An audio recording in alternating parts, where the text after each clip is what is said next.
How's it going, you Fargo fanatics? It's your boy Big D here. It's time to review Fargo Season 2, Episode 5, titled The of Magi. It's a spoiler review. If you have not seen the episode, make sure to go to fx.com/Fargo and watch the episode there. I'm back, well, at least for now. And then I'll be back to the Wasteland and Fallout and Black Ops 3 and Tomb Raider. So, let's get right to this, man. Fargo, we're back in another good episode here. 5 weeks in, man, and it's just been a blast, man. It should take me less than 2 minutes to recap the episode, give you my pros and cons and final score. And, wow, what a season it's been. Bruce Campbell showed up in this episode as he showed up as Ronald Reagan. I really like that. I really like that Ronald Reagan look there.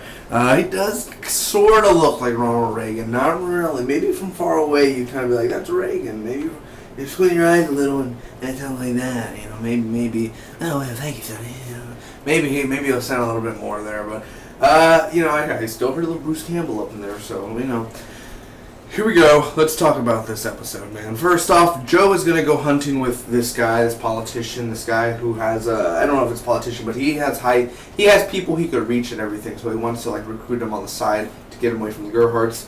And, you know, people are around him and everything, hunting. Hansi delivers news about Rye.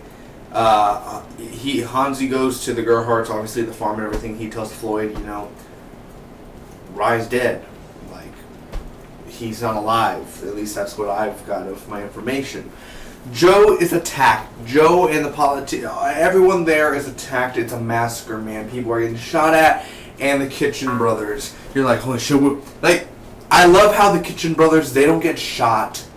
Literally, bullets pass by them. It's like Pulp Fiction where John Travolta and Samuel Jackson should have been shot, but they weren't shot. It's kind of like a miracle of God. Literally, the kitchen, like, the guys have boom, boom, like, shooting at them, and you have the brothers just like this, boom, boom, boom, like, they're just kind of, like, they're just kind of like that running, and bullets are passing by their shoulders, and you're like, dude, you should have been dead, what the hell, like, they're not dying, I'm, like, dead, and here he comes, they have, like, sawed-off shotguns, they're like, and I love it, man, because it's very intense. You have people losing legs, people losing heads, people just getting shot, and the Kitchen Brothers are all badass. They're shooting at one another, but then all of a sudden, one of the Kitchen Brothers gets stabbed in the throat, just like, and that one's dead. Hansi's the one who killed him, and then he knocked out the other brother.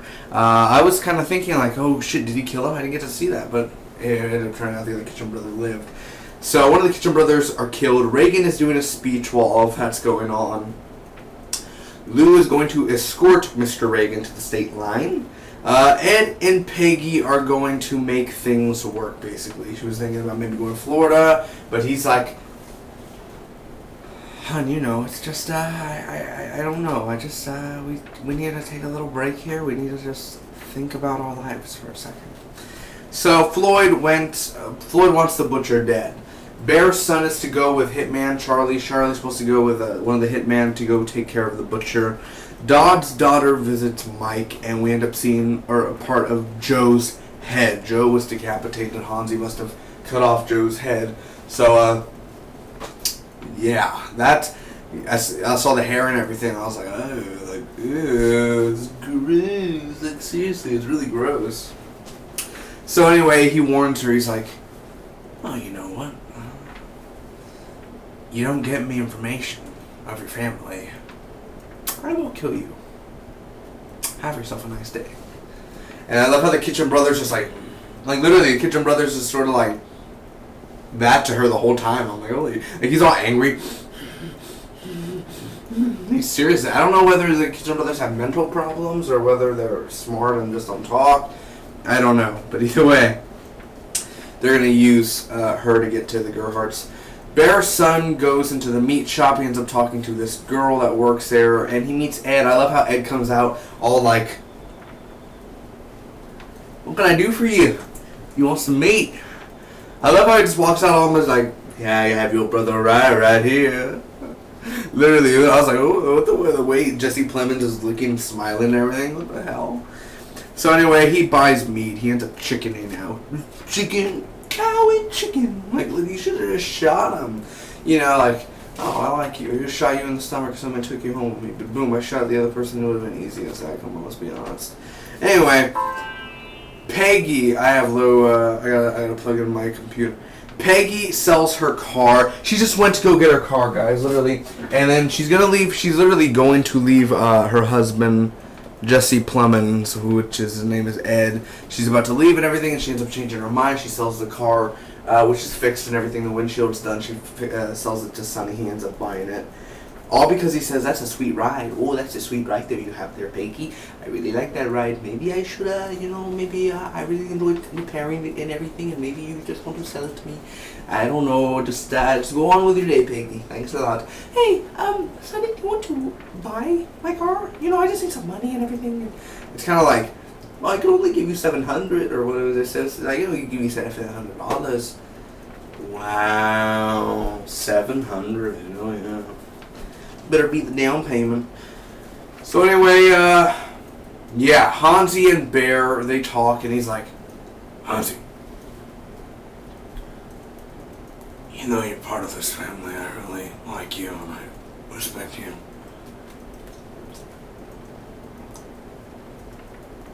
But what you're doing for Don, what you're hiding information of. And he's like, I'm not hiding any information. And then Dodd comes out, all what the hell? Get back to work. Mom likes us to be at work. Just be careful, brother. God's reckoning is upon us. Yeah, you tell yourself that, Bear. You tell yourself that. I just love the way that you could tell, because earlier Dodd was with Charlie when he was going to go with the hitman. He told the hitman, if he ends up choking or doing anything wrong, you take care of the situation. You understand me? I have a feeling that Dodd doesn't like Charlie and that he wants him dead just to get his brother angry. So God's reckoning is upon you. Taking orders from a woman. You don't like taking orders from a woman. I'm a man. I don't like taking orders from a woman. You know that. Oh, Dodd. So anyway, Reagan and Lou are in a bathroom kind of looking at each other's schwangs. Reagan's like, what is that? I didn't even see what that is. I can't even see. It's all dark down there and everything. Jesus. It was a little... Has it come out to play yet? Has it come out to play yet? I don't know yet. Either way, Reagan's doing it and Lou is like, sir? Well, Sonny... Well, son, America. And that's all I got from it. But either way, I love how he's like, well, son, it's calm down. You're not 50 years older than me. You're just 20 years older, 25 maybe. Not 70 years older than me. Calm down. Well, son. Okay, yeah, we'll see about that. Anyway, so they have a bathroom talk, and Charlie is going to shoot Ed. He goes back in. And he's gonna do it. I'm gonna do it. I'm gonna pull the trigger. And then it ends up being that the hitman, he ends up firing the weapon, I believe, and then it gets jammed. And then the hitman comes in, and then he ends up shooting, and they start a fire, and he's choking Ed. Ed's about to die, but he ends up hitting him with a hook on the side, and Ed ends up putting a knife through the hitman's head. It's pretty crazy. He ends up saving the girl, and he saves Charlie at the same time. So he leaves. Dodd is mad at his daughter. He's like, now you listen to me now, okay? You can't do whatever you feel like doing. Do you understand me? Listen here. Your clothes. You think you're old? You think you're older than that? You think you know this world? Yeah, well, you don't. You don't know this world. Really messing up with my Fargo voices today. You don't know this world. Now listen to me. Leave that girl alone. I love it. And that look, he's like, ooh, bitch. If she wasn't here, you know you'd be getting it. I just love that whole, just Jeffrey Donovan's angry look. That's just a regular Monday morning for Jeffrey Donovan, man. Either way, that was a really nice scene as well. Ed returns home. Peggy tells him, oh yeah, I basically sold the car so we could get the meat shop. Babe, The meat shop's burnt down. Oh! Oh. Well, yeah.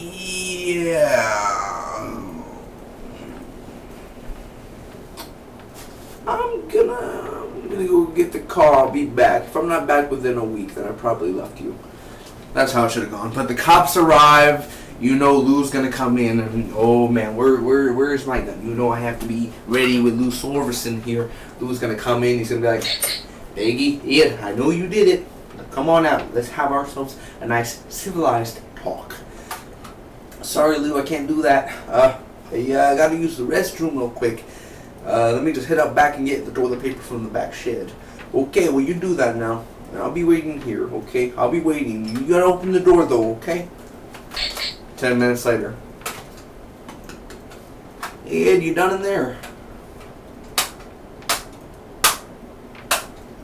I think I'm just gonna come in now. They say I have to have a warrant, but I'm just gonna head in anyway. You know, I just and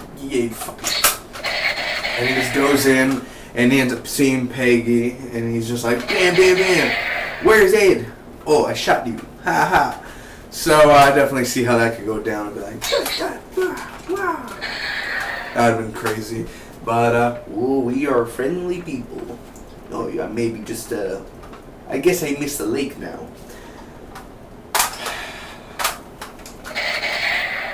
But that would be cool, though, either way. I'm going off topic. I'm sorry for that. But, yeah, that's what would happen, man. Anyway, the police arrive and everything, and it's going to be crazy because they're just like, that season cliffhanger right there, just it's not a season cliffhanger, but just like, should we open the door? No, we shouldn't open the door. Well, I mean, it's over, Peggy. It's over. It's never over. No, Peggy, what do you do? Everlasting life. Drink it. That's how they should have gone. And then it would have ended. That would have been really nice. And then they become vampires. And then they attack the cops and everything. And then it's a vampire outbreak. And then it leads into the strain, the Strigoi. And Abraham comes back and he's like, we must defeat the Strigoi. I think that would be pretty awesome. Either way, I've gone too far. Let me get to my pros and cons. I'm sorry for ruining, wasting 4 or 5 minutes of your time already. So here we go.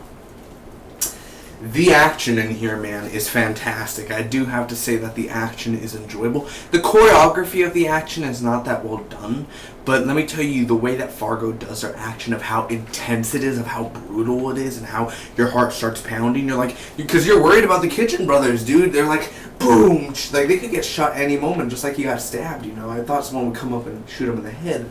It's a very intense scene, dude. You got people losing legs and heads and everything, so the action is intense. And the ending, I love the ending with Peggy and Ned just standing there knowing that they're screwed. You're basically screwed. You've been caught now. Well, at least they're going to be questioned for the most part, but most likely you're screwed. The music in here as well, you know, the ending music and the beginning music. I love all the music in Fargo.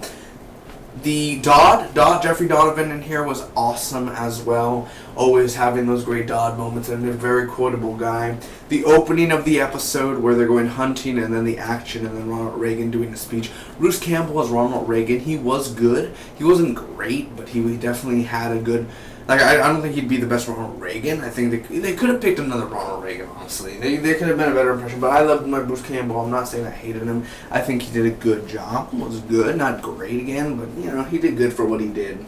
Baron Dodd. The Baron Dodd scenes, and definitely Hansi, he's a badass. But Baron Dodd together, dude, are just magic on how, you know, they don't like each other. You know, they're just brothers, but they can't really do nothing about that. Shit's gonna go down later this season. Charlie with the girl scene where he's kind of like, oh, I read that book. Yeah, I read that book. Oh, really? Yeah. I'm here to see the butcher. Oh, let me call him.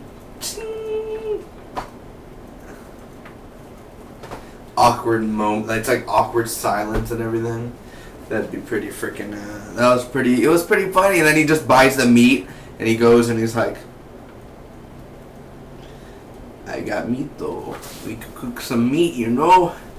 Go down to, go back to the Gerhardt's Ranch. Cook us some nice meat, huh? Got some good meat right here. Let me tell you that much. What is this? 1 pound of rye.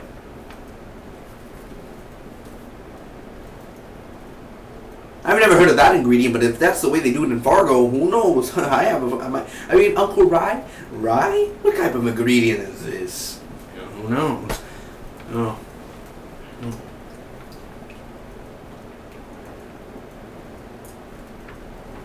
Yeah, that's not rye. It was never delicious. Oh, God. What happened to Rye's bot? Like, so did they end up selling the meat? Is that what happened? I don't understand. What happens if he did get rye? Oh, my God. Can you imagine that? That'd be weird.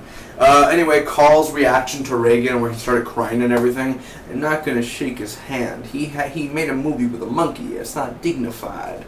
I love that a lot. He just broke down and, love your movie, sir.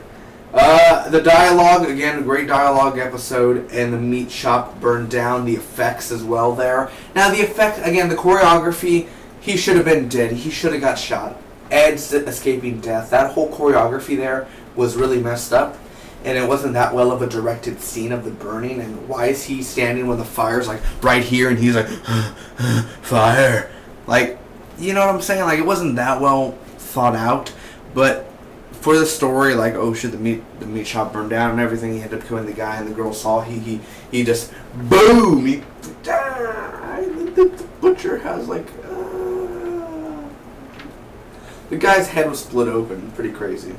Those are the pros. Now to the cons real quick. She sells her car, Peggy sells her car.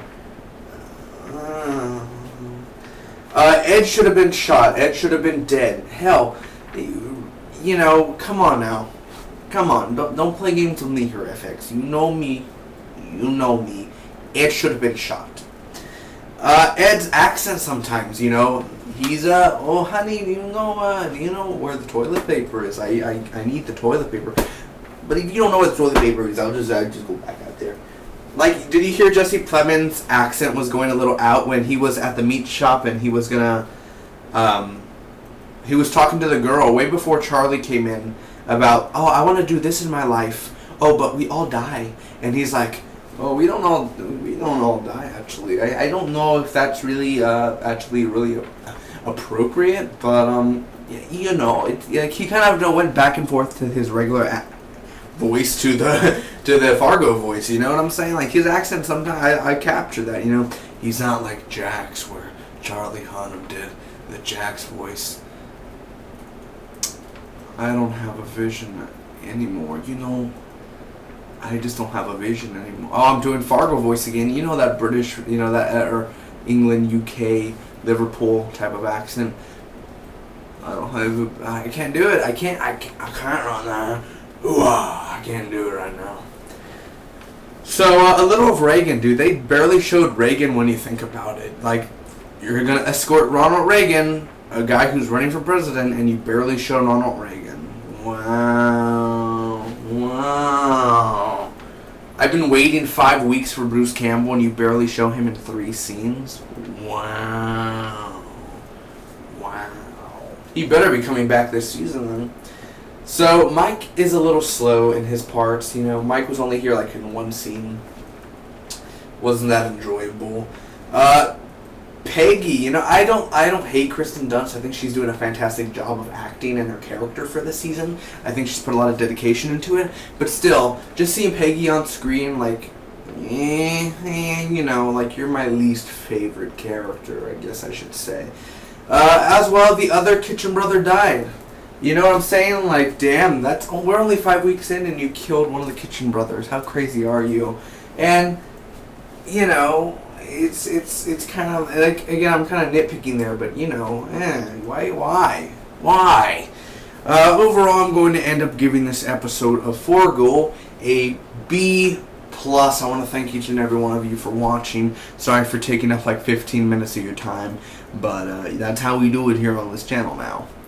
I'll see you for next week's episode, Season 2, Episode 6. Get ready. Next week's Fargo looks like another slobber knocker. It's going to be pretty fun. Anyway, stay inside. lock the door, watch your toes, subscribe for more. And any news on Fargo, any news on any other TV show that I review, definitely look up on this channel. I will be ready. Jeffrey Dean Morgan cast as Negan. Fuckery. I can't wait, man. I Jeffrey Dean Morgan. Daddy Winchester. I gotta do a separate video on that. But until next time, like I always say, keep yourself safe, you Fargo addicts.